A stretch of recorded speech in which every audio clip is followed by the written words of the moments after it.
Vai ser muito fácil para vocês, né? Somente os irmãos que não são obreiros especificamente ter que pegar uma matéria como essa, né? Eu até dizia para alguém aqui que o filé mignon estava sendo dado separadamente, né? Aqui era só um pouquinho de carne de pescoço, né? Porque é uma matéria muito técnica, né? Ainda que eu estou procurando torná-la bem acessível para a compreensão dos irmãos, e eu espero que a partir de então muita gente se interesse por essa matéria. Eu tenho um livro que eu não pude trazer para os irmãos.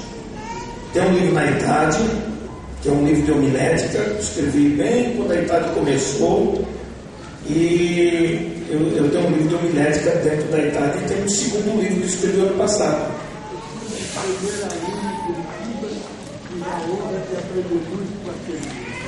Então, o pastor participou daquele livro, ele viu o livro da idade.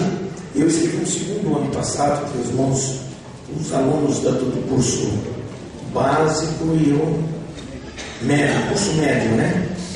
Médio é um curso de liderança cristã. Tem um livro da minha esposa também, na área de educação cristã.